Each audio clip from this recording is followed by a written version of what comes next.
आङो हारुन बसुमतारी एक नम्बर बुरैजारनि गावबुरा दिनैहाय बे एक नम्बर बुरैजारावहाय गावबुरा हिसाबै दिनै आं बाव गसंनानै बुंनो गोनां मानो होनब्ला दिनै एक नम्बर बुरैजारनि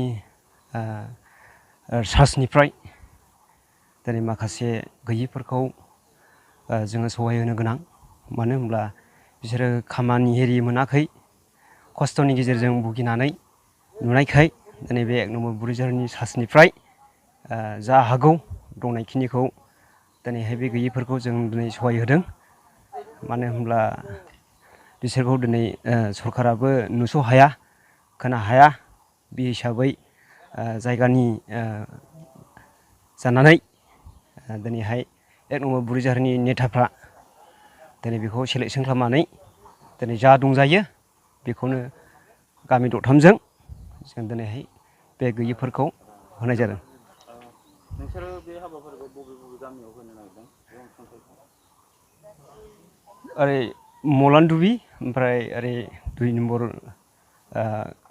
सालबारि गासागाव ओमफ्राय मुराफारा बेखिनिखौ ओमफ्राय जोंनि एक नम्बर बुरैजार मा मा होनाय जादों? माइरं होनाय जादों ओमफ्राय दालि ओमफ्राय थाव।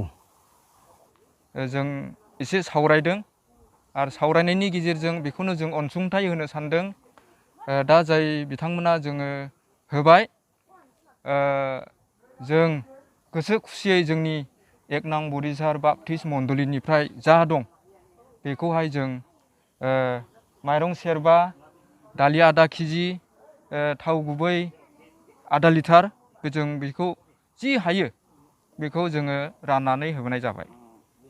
जों प्रार्थना खालामदों जाहैबाय जों गिर्जायाव ज' जायाखै जों गावबागाव न'आवनो जोङो डिसिसन लालायनानै जेन' इसोरा बे बेरामफोरनिफ्राय जोंखौहाय गोख्रैनो माने गोजानाव दोननो बिनि थाखाय जोङो आर'ज खालामबाय थादों जों।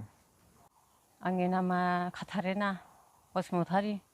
दालि मोनबाय माइरं मोनबाय ओमफ्राय थाव मोनबाय ओमफ्राय आं गोसोआव गोजोननाय मोनबाय मोजां मोनबाय गामिनि बुरैजाहारनि एक नाम्बार बुरैजाहारनि गागिफ्रा जोंनोहाय माबा माइरं होबाय आरो जों गोसोआव गोजोननाय मोनबाय आरो ओमफ्राय दा आरो जों गैजायैखाय अननानै जोंनो होबाय दा जोङो गोसोआव मोजां मोनबाय।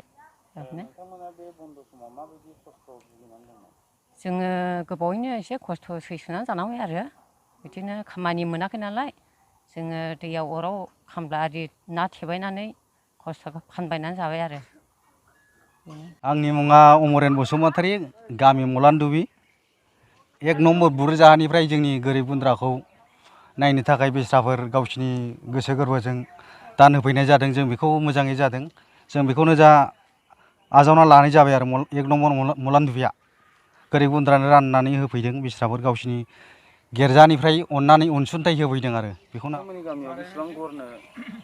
जोंनि गामियाव मलानदुबि गामियाव 16 घर राननानै होफैनाय जाबाय आरो जा एसे हायो बेखौनो अननायनि हिसाबैहाय मानगोनां दिनै बे जोंनि मुराफारा फिल्डआव एक नं बुरैजार बापटिस्ट चार्चनि जा मण्डलिनिफ्राय जोंनि गामियाव नैबे लकडाउननि सोमोन्दै दा गोजौनि बिथोन बायदियै बिथांमोना अनसुंथाइ होफैदों। दा बेखौ जोङो माथो खालामबावनो परिबेसा गाज्रि हिसाबै खामला दामला मावनो मोनैनि जाहोनाव जोबोद गोरिब गुन्द्राया दुखुथियाव गोलैनानै जोङो बे अनसुंथाइ होफैनायखौ बिथांमोननिसिम रोजा रोजा साबायखरसो जासिनो लुबैदों आरो। जों दिनै बे लकडाउननि समावहाय जायफ्रा खामला मावनानै जायो बिथांमोना गोबां बेबायदि सम खामला मावनो मोनैयावहाय अलखदाव गोलैनानै थानायखाय जों दिनैहाय बेखौहाय नुनानै जोंनि एक नं बुरैजार गामि आरो मलानदुबि बेनिफ्राय 2 नं सालबारि मुराफारा बे गामियाव थानाय गोरिब गुन्द्रा न'खरफोरनोहाय जोङो माइरं एसे दालि आरो थाव बेखौ राननानै होनाय जाबाय।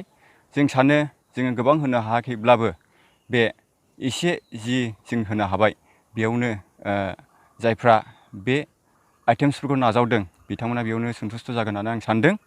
आरो आं बेजों लोगोसे मिजिंथिबावनाय जायोदि उननि समावबो जोङो जोंनि फोथायग्रा बिसासिफोरजों लोगोसे जोङो बे अनसुंथाइ होनायाव आरोबाव मदद मोनबावनानैहाय आरोबाव उननि समावहाय होनो हाबावगोन होननानैहाय आङो दा सुंद' बेयावनो बुंनानै आंनि जि बुंनो बिबुंथि बेयावनो दोनथ'बाय।